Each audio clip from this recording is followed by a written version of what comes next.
Good evening, everyone, and welcome to another Tuesday Learning Live.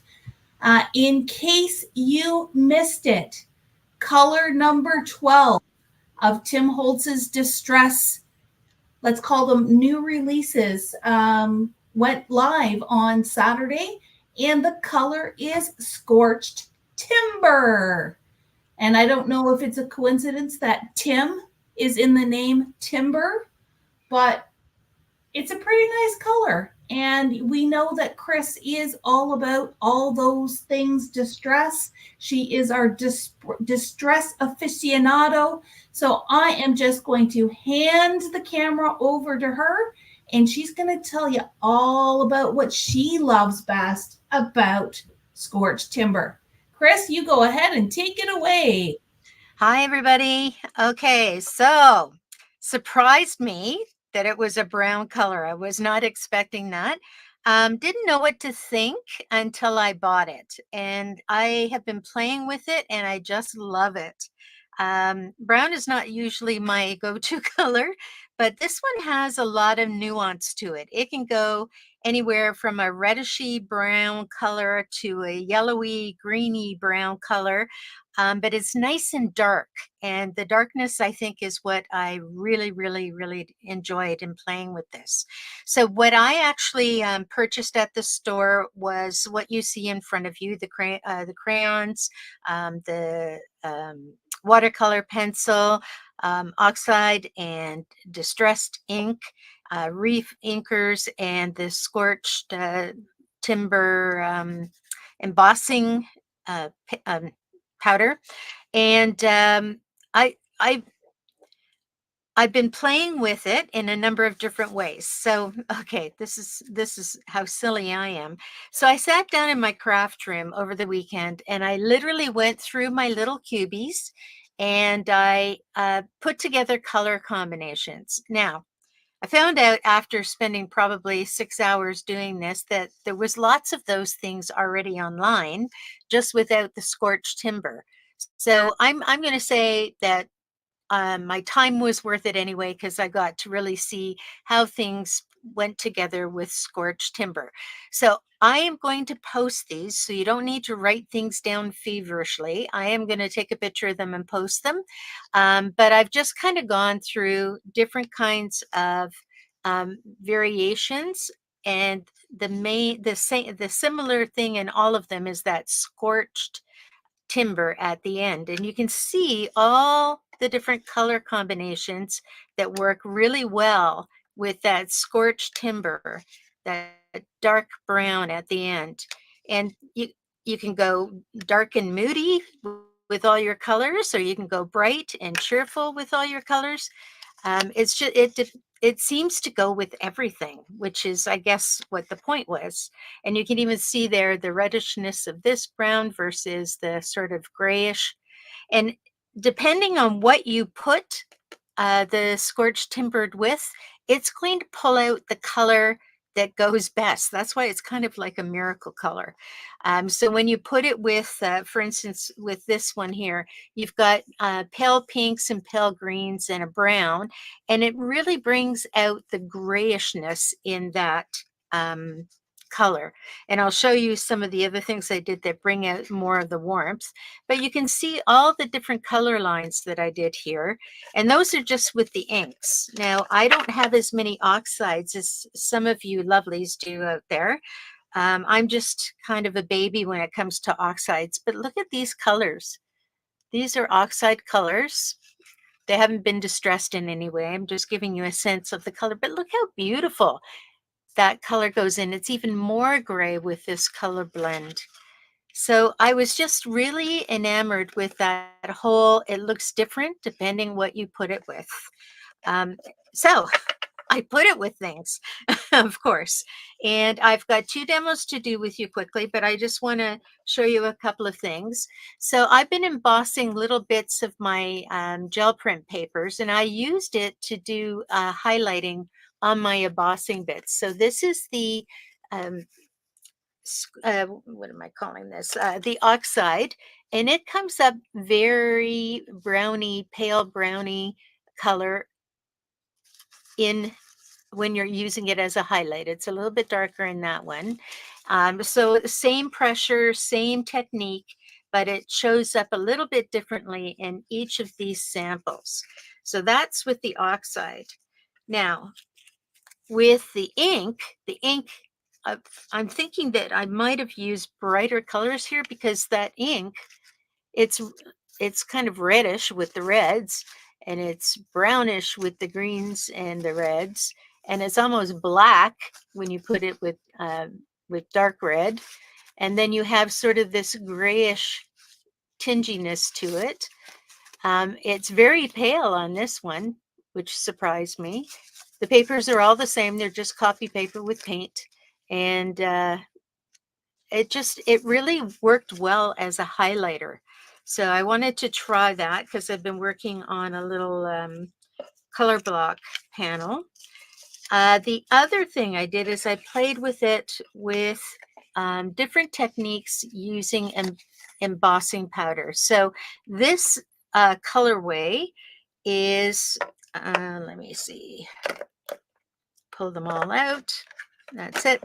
So I've used the Scorched Timber, Uncharted Mariner, what is this? Lost Shadow, Rusty Hinge, I think this is. Yep, Rusty Hinge, and Salty Ocean, and played around with different techniques using the Scorched. And how I produce some of these, I maybe should explain that as we go too. And then we'll get to our demos. I don't want to miss time on our demo. So this is simply using a roll-on.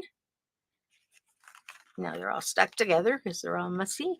So I use the Wow roll-on. It's supposed to be a refiller for your Wow ink pad. And I just kind of drew in layers onto this piece of cardstock. And this cardstock is slightly beige. It's not your nice bright white. And it looked really great when it crossed over. The nice thing about this embossing powder is that it's being distressed, it's translucent, and it crosses over, and you can still see the original colors from each layer that I use. And I went from light to dark. One thing you're going to know is when you're constantly reheating your surface, some of your embossing powder, like the Lost Shadow, will lose its shine, and everything ends up kind of oily when you're using the ball roller. But that's okay because nobody touches that side. There's no stickiness to the surface at this point on this one. I'll show you a different one later. But the technique was just to literally draw with this and add layers of color each time so I could play with that color. This one is done with a dauber. So you've seen the Distress dauber. And I just put like little plots, and they reminded me of flowers. I had the same success with the dauber in that where things transition, the color really changed. And I love how the rusty hinge and the Scorched Timber blended together for this beautiful brown.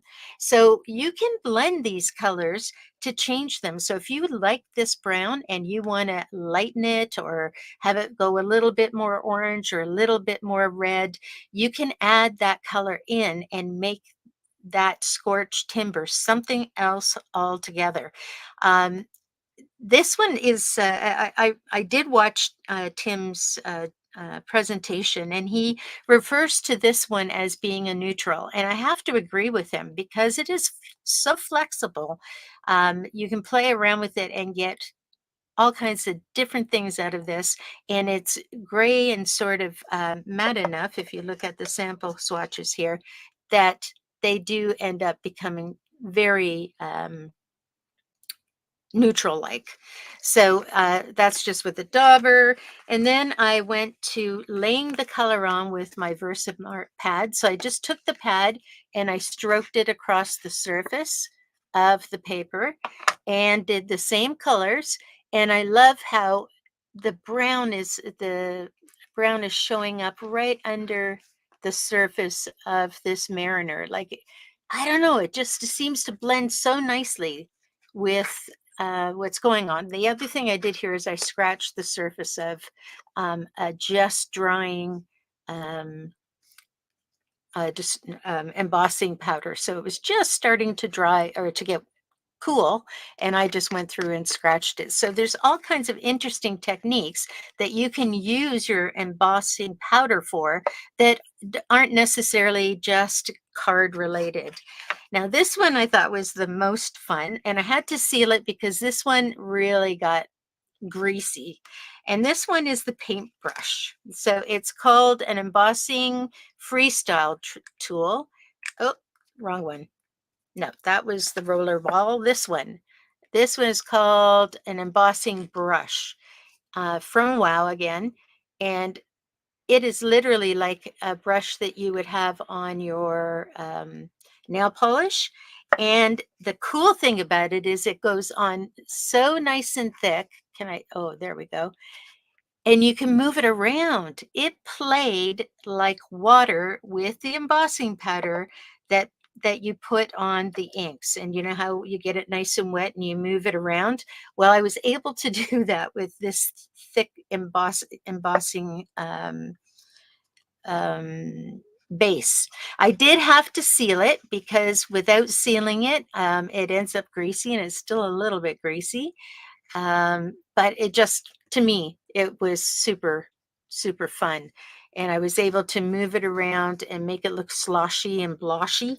And those colors, again, you're getting these, oops, sorry, out of screen. You're getting these really dark colors and then the blends all together.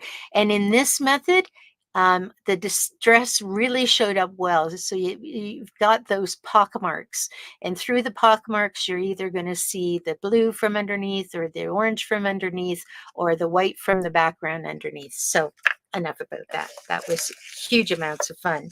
So I'm going to do 2 demos. So I'm taking that, this color line from the oxides. Sorry, I'm getting my words mixed up. And I'm going to do a quick demo on a different technique for your embossing powders. And I'm going to take this palette and do a little scenery piece where I'm going to do some die cutting. Now, I can show you techniques with this, like water splatter and all that other stuff, but I have done a fair number of those videos already. So please go back to Papercrafter's main page or to the YouTube channel, and you will find all kinds of techniques to use with your distress inks. What I want to do today is something a little bit different. So I'm going to pull out, I've had to prep this so that I could get my brain around it. I'm going to do the usual splotch technique with Scorched Timber. And I'm just going to move a spot for myself here. And whoop,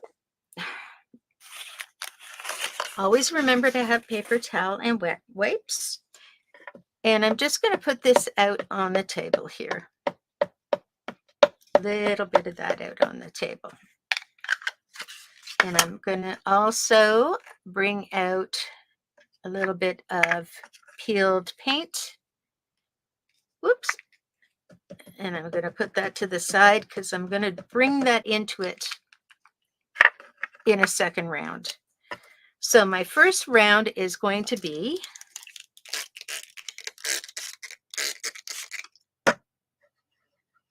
this is the Distress Oxide that I'm using here in Scorched. There we go. And I'm just going to take my usual dab and, you know, try to get it covered as much as possible.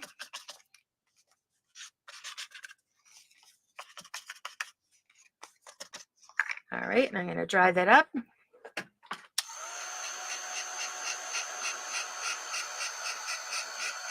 So in my craft room, every tool in my craft room has some kind of ink or paint on it. So you're going to be horrified when you see me plop my die cut machine right in the middle of the ink, unless I can soak it all up. And I'm going to add a little more water. And now I'm going to pull in that other green and mix that with Scorched. Yeah, I use my fingers too.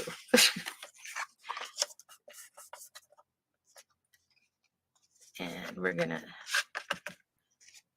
try to get all of that white paper covered with one or the other.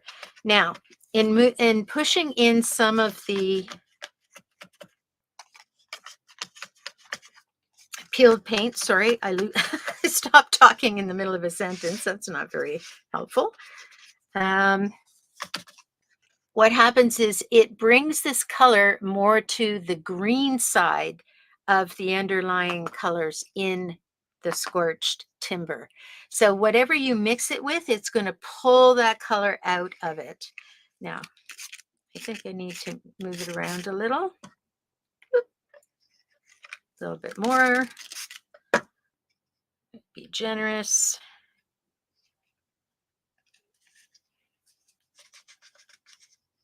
Just have this white spot.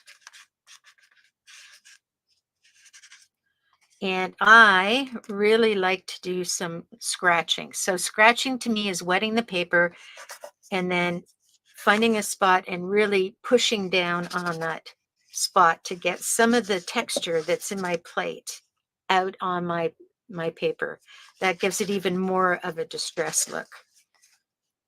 And you can see the Scorched is coming out really well when I do that. So I'm going to dry that just for a couple of seconds.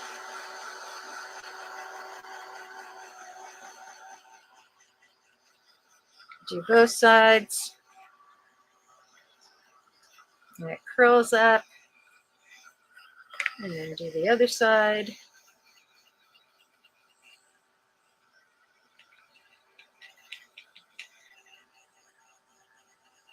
There we go, it's starting to flatten down. Now I'm going to set that aside for a moment, and I'm going to do my background trees. And these guys are going to be done in peeled paint, but this time I'm not going to add any other color. I'm just going to keep it peeled paint. Whoops, keep getting little things stuck on me. And this time I am going to do something slightly different. There we go.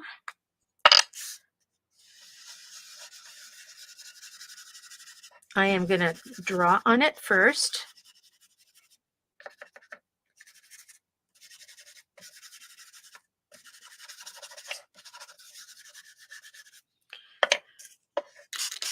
Spray it. Look at how nicely it pulls all those colors out. Just a little bit more because I need to get it going. There we go. Move that around. Can add a tiny bit more up in this edge.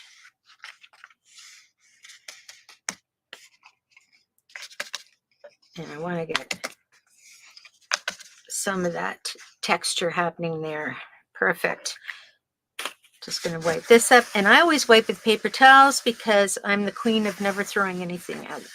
And I want to be able to add more color to my paper towels to make them pretty. Just going to give this a quick dry.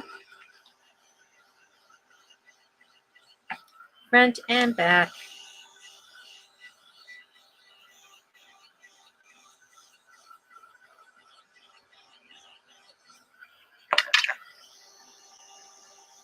And now it's flattening out again. So it's almost dry. Now, before you do your die cutting, you do want those to be quite dry. Otherwise, you'll get a mushy cut, and you don't want a mushy cut. All right, so now I'm going to do my background. And I've kind of given myself the idea of what colors I want to see. And I'm basing all of this on this colorway. So you'll notice that I use speckled ink across the top, old paper in the middle, and bundled on the bottom. So this is the colors that I'm working with. And I am going to actually use a dauber.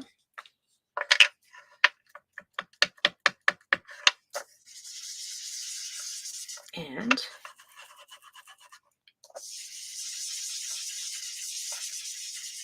I am not super smooth at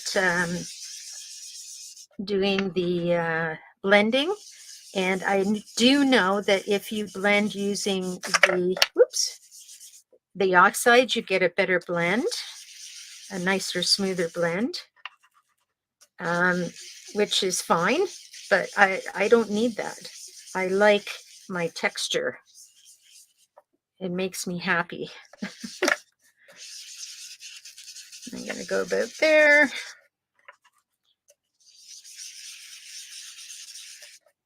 And I'm doing a landscape, so, you know, grass isn't always the same color green, and sometimes there's shadow and sometimes there's sunlight. So it should be variegated or variegated or have variety. There we go. I'm using Vicky Bouton paper. It has a little bit of a texture I'm noticing.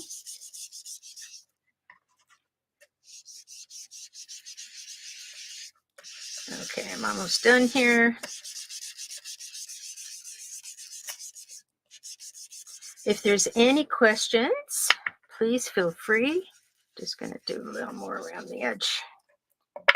All right.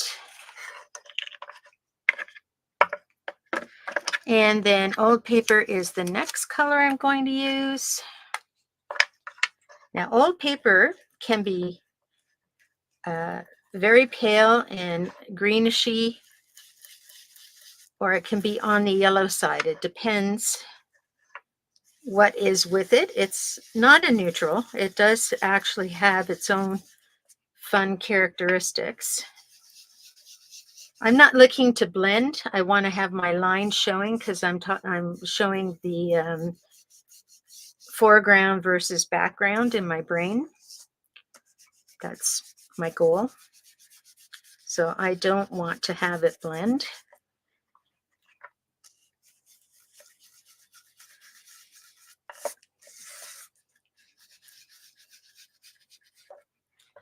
And I'm creating some mountains here, or hills.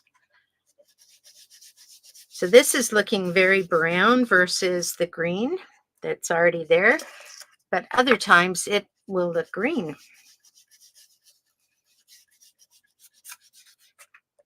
So it's an interesting color all in its own.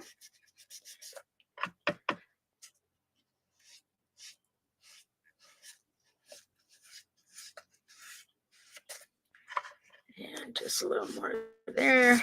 And I'm really rough. I just mash and bash. All right. I'm going to go back to this. I'm not very used to using the rounded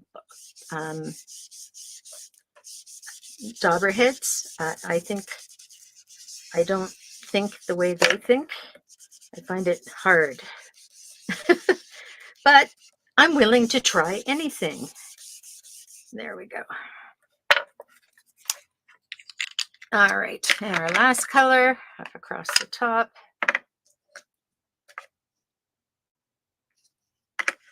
Sorry, got to switch those around, make sure I get the right tool with the right color. There we go. And across the top, we're going to use this speckled egg for the sky.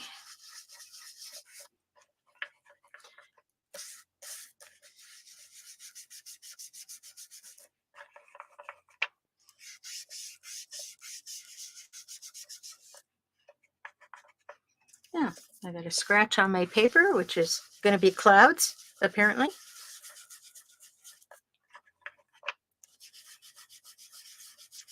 And speckled egg also has green. And so when you put it beside green, it looks greener.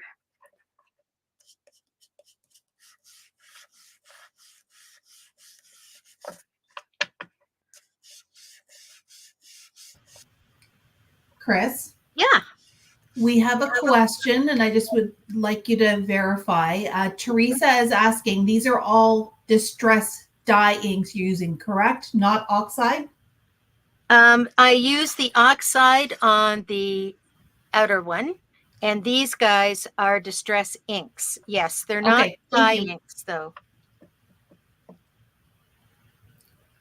So they are the Distress inks. Yes. Yeah. Okay, thank you.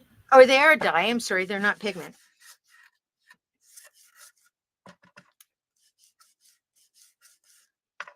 Okay.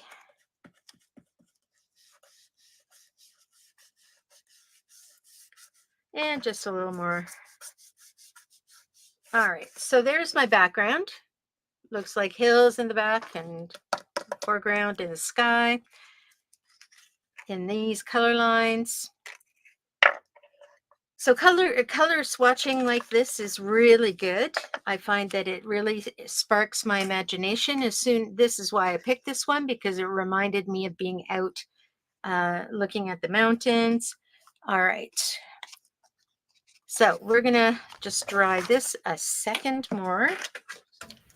And we're gonna. It's funny because to me that looks very beachy. Oh, really? Yeah. With the water and sort of like maybe those three. I don't know, because when I add that, that's very sort of acidy looking. But yeah, you're right. But the brown looks like a nice beach chair. So yeah. Yep. Very cool. Very cool. Or calm. All right. I'm gonna whip out the die cutting machine. I'm in a limited space environment, so I have limited space. So everything has to sit off to the side.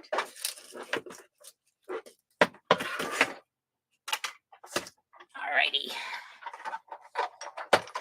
Here we go. A little bit of room. This is literally my life, how I do my things. All right. Just there. There's my thin cut plate. Had it in my hand. Sorry, folks. My little thin cut plate seems to have gone AWOL. Oh, there it is. Okay. So I am going to tape this down because I have given myself very limited paper. And I'm going to go back in and do some detail with a watercolor marker, or a pencil rather. So I just want to make sure that the paper doesn't move. And where is my little die? The little die doesn't move.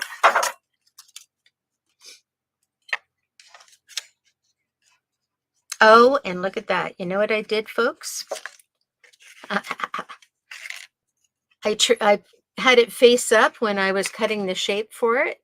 And now to put it down, it doesn't work. So I'm going to cut it from the back, which is not my favorite thing to do because you get that ridge, but there we go. So always remember to turn your dies over.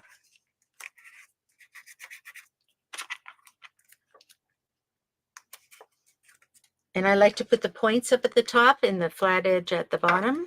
And I always leave space before the cut because you need to have that. And I'm going to come backwards. Hopefully that went through. Oh, there we go. Oh, beautiful cut.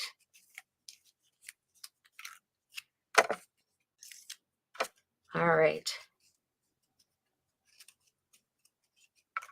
Now, if I were to put the ink on top of this, this is oxide, don't forget. So it's paler than the actual ink color would have been had I used. So there's the oxide side by side. And this has more green in it because we added the peeled paint. But that's how dark it would have been if I used the ink.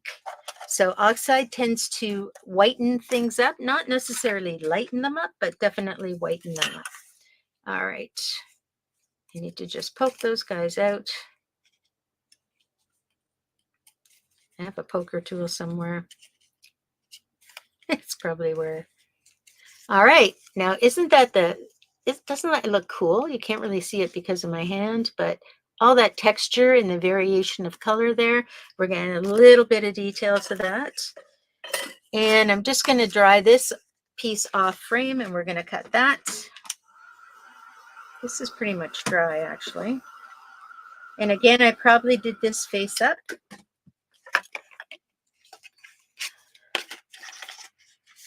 I did do it face up, but can I squeeze it in face down?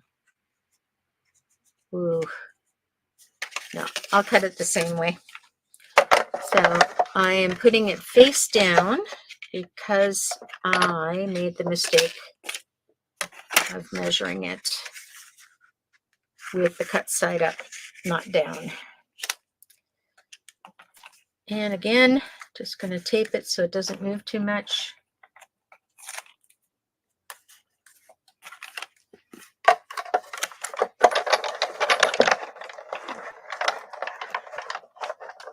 And because I'm lazy, I'll just pull it back this way. It doesn't need to be cut twice. That other one was cut well. Sometimes if you cut more than you need to, you get a really deep ridge on the back side. Uh-oh, what's going on there? Oh, there we go. It's just my tape.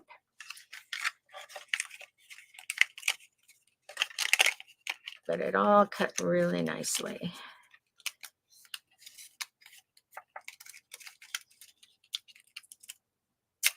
All right. Ooh, look at that color. Now this one was just done with sealed paint.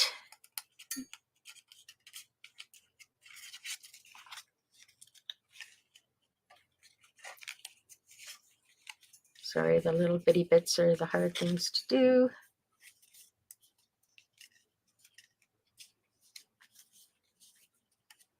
And I do need something to poke in there. I do have pokey tools. I have like 8 of them. None of them ever on my desk when I need them.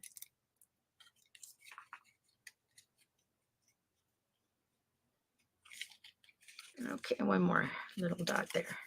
Alrighty. Move this aside. And now look at that one. Isn't that neat?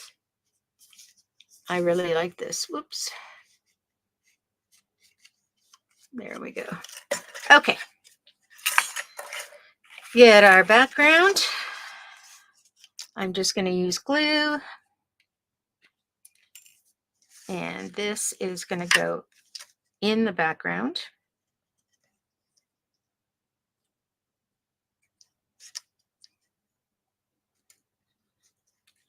I like the fine tip on these, on the glue. Comes in very handy for this kind of project. All right. So I just need to remind myself how I want it to go. Okay, so this is literally going central. It's in the background. And this guy we're going to pop dot, but before we pop dot him, we're going to give him a little more detail. And I can also do that here.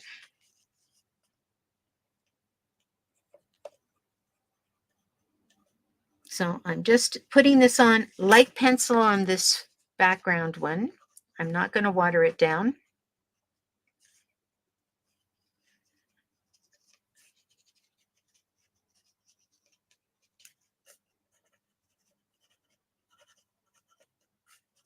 And for trees, I do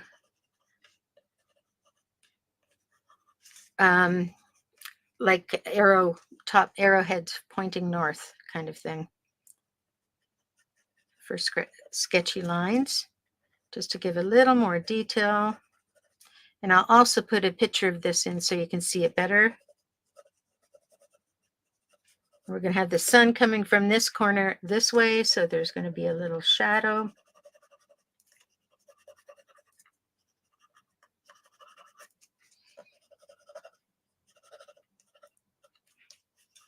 Okay, and now this one, before we pop dot it, we're going to put more detail, and we are definitely going to add water to it just to spread it a tiny bit.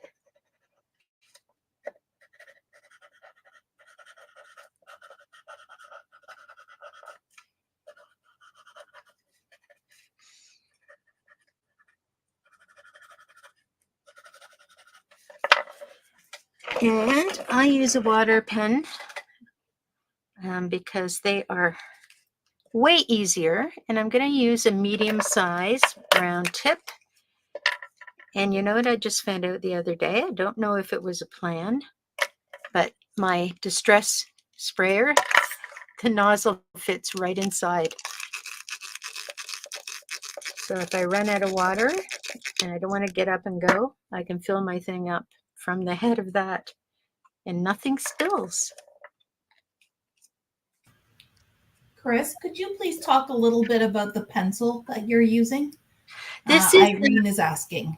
Okay, so this is the Distress watercolor pencil. It is a pencil from tip to nib. There is no wood in this. It is wrapped in paper. So you simply peel the paper and recycle it as you move down your pencil. You can sharpen them. If you sharpen them, do not throw out the sharpenings, because you can put the sharpenings in a little tray, add water, and it becomes a palette. And they keep, let it dry out and it keeps forever. With watercolor pencil, there's two ways to use it. One way, or three ways. You can just use it as a pencil crayon, or you can wet the tip with your marker and use it that way so that you have a creamier coloring. Like if you look at my coloring here, it's very scratchy, just like a pencil crayon would be. And I'm going to go in with a watercolor marker and just spread that around a little bit. I do want the scratchies. If I want something nice and smooth, then what I'm going to do is soak the tip and then color with my my pencil crayon. And what will happen is it will soften the upper tip so that it spreads more thickly. And then when you add water to it, it goes more like watercolor. It spreads more like watercolor. I'm not really using that particular technique tonight. I'm just using it to add detail. And I'm taking away some of the pencil-y look of it by using a watercolor pen. Does that help? So all of his pencils are like that. So you never throw away any of the pencil sharpening if you sharpen yours. There we go.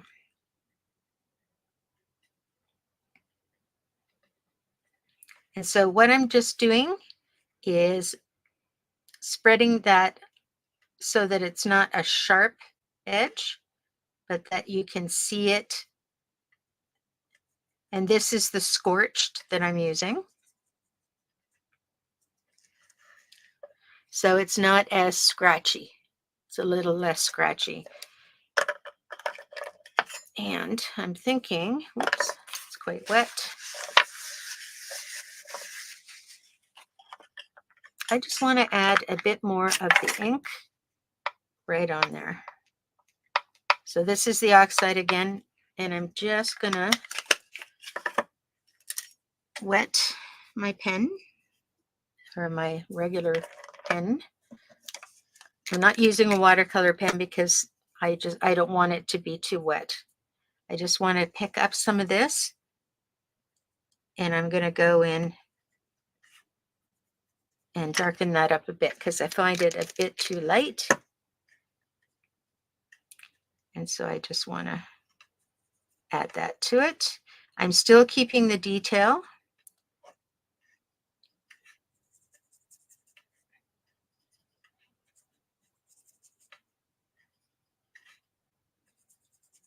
That's the nice thing about adding the ink from your mat, is that you still can keep the detail of the scratchiness through what I did with darkening the bottoms of that. All right, just get this all out of the way. And we're going to pop dot this on top. I'm running out of pop dot. Pop dot.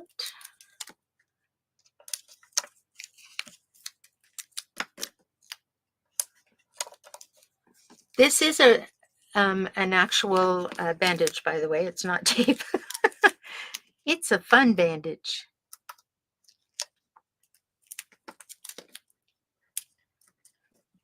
I had some strange looks at the store today.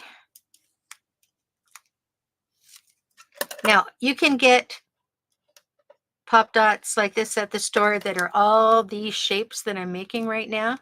I just happen to have this handy, so this is what I'm using. And this piece is going to go up there.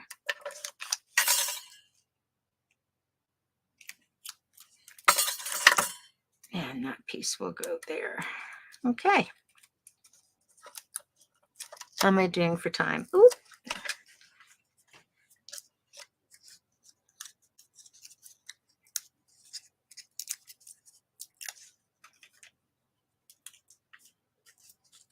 Sorry, I'm off screen.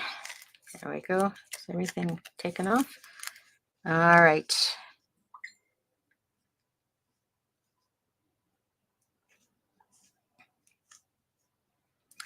Just like finding the perfect place where you can still see trees through it. One thing I might do is trim off a bit of one side, but there is the finished project. Let me just see if I can turn down the lights a little bit. There we go. So you have your foreground, your background, and your blending happening. And look at that color. It's gorgeous. All right. I have a really quick demo for blending. And I need a piece of paper so that my blending won't go everywhere. So we're going to be blending our colors on this side. I have a different colorway for that. So I'm just literally wiping, making sure I have the whole surface covered of Versamark. I'll put it in the pan here. This is the color line I'm working with at this point. And, oh, by the way, you need to shake up your distress stuff before you use it, because otherwise it'll come out in a big blob. So make sure that you've shaken it up a little. And I'm literally putting some thick and some barely there. And whatever's left over is going to go in the garbage, obviously, or in my case, I'll put it in another container because it's mixed together. So we're, whoops, I didn't do that.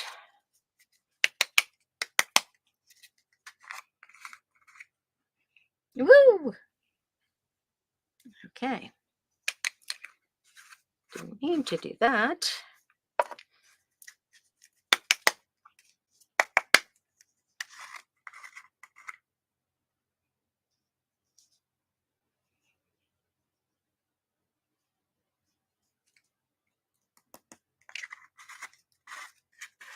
I'm not doing this in any particular order, whereas I did the others in a particular order.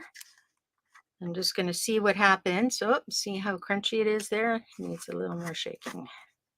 Otherwise, I get one of these big piles.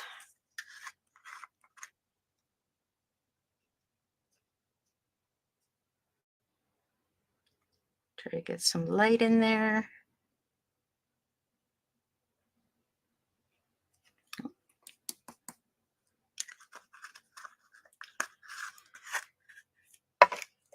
And the final color.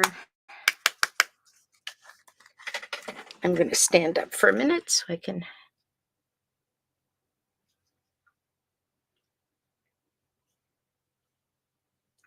make sure I have as much of it colored as possible, very lightly in some cases, heavier in other cases. Okay. And I haven't never done this before, so let's see what happens.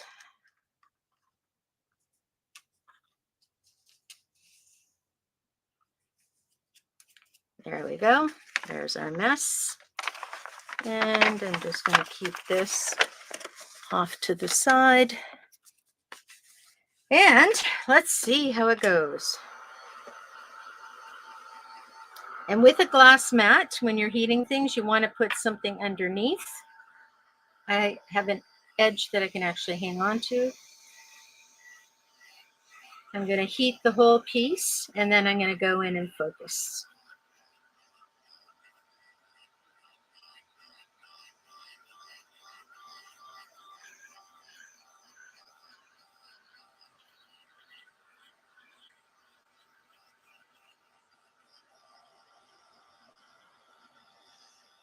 There we go. Starting to take off.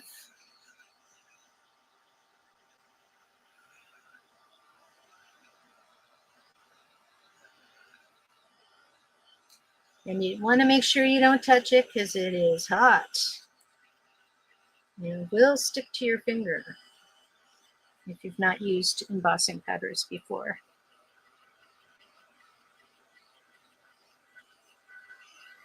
This is the part I usually fast forward on my videos. So I'm sorry that you have to wait for this part, but I just want to show you how the colors blend. There we go. And with any kind of heat that you're adding to mixed media, you want to make sure that you either have a window open or you have a mask or you are doing the work away from your nostrils and your mouth, because it inevitably, there is always some sort of fume that comes off them.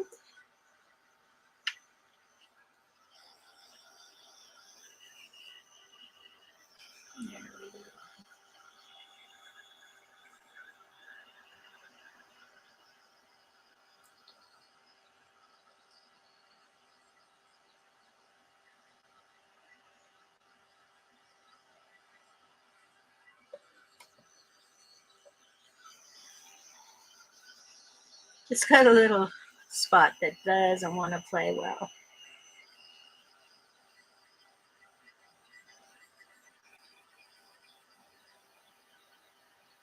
There we go.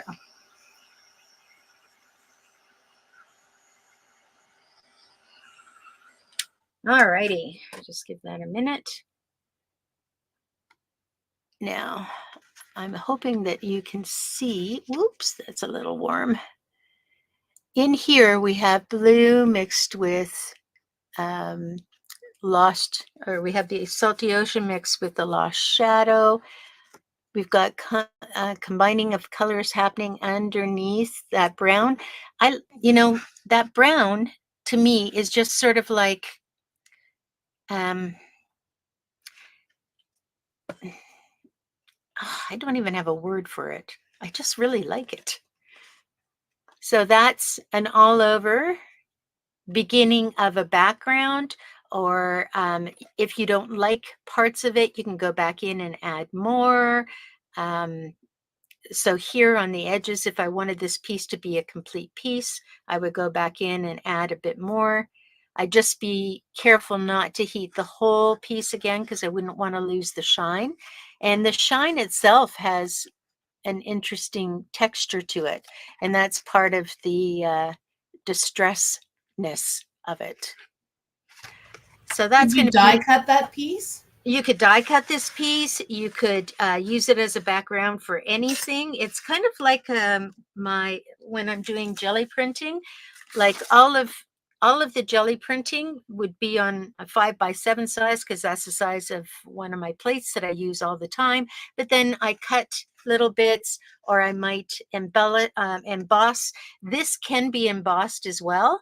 You just have to wet it so that it stretches a little to avoid cracking on the front surface. Wet it on the back like you would on the front of a 3D folder for instance, but I wouldn't do a 3D embossing folder with this. It's too thick a paper, and with the extra stuff on the surface, it would just crack and be miserable. But a regular folder would work with a little bit of water. So I mean, I've only just had this since Saturday, and I still have a whole ways to go, but this is how I've been thinking and playing with it to this point. So I've been using it as an element to provide more detail in a project. I've been using it in a more painterly way. I've been using it in a more backgroundy, textury way. I don't know. There's more things to do. Actually, die cutting. Do I have time to? No, I'm running out of time. I will die cut this and I'll send you pictures. And I'll also emboss it and send you pictures of that as well. So this is just the fun I've been having with it. And like I said, when I heard it, when I didn't hear, but when I saw that it was brown, I was a little disappointed, but I am no longer disappointed. It's the brown you never knew you needed, but now you have to have it. So that's right. Well, you don't have to have it because you've already got it. I've already got it. But you know what? I haven't got the sprays. And because I wasn't sure about investing because I didn't know that I would like it so much. So well, there you go. There we go. Got to have all the things. Yeah. When it comes to Tim, there's always a technique and there's always a reason to have a color. So thank you for sharing all of your wonderful tips and your great samples. I would love to see that embossed piece when you've got, heat embossed piece when you play with it a little bit more. So I'll do a half and half. Yep. Excellent. And thank you to everyone who has tuned in tonight. Ellen says he won my heart with Villainous Potion. Well, I think everybody has a favorite color combination, and we all have something to play with. And this goes really nicely with Villainous Potion. There you go. You're going to have to try it. All right, folks, we will send you off into the snowy evening. Don't forget to tune in tomorrow night at 7 o'clock for What's New. Not only do we have some new product to share, but we've got some announcements. We've got things going on. And you just might get to see some of the trade show projects that we have all been working on at PCW. Kris and Marcy and Darlene and I all took classes last week, and then Darlene and I have been in a second trade show this week, and we've got some pretty exciting stuff to share with you and would love to get your feedback. So make sure you tune in tomorrow night at 7 for What's New, and we'll just rock and roll into the weekend. So have a good night, everyone. Good night.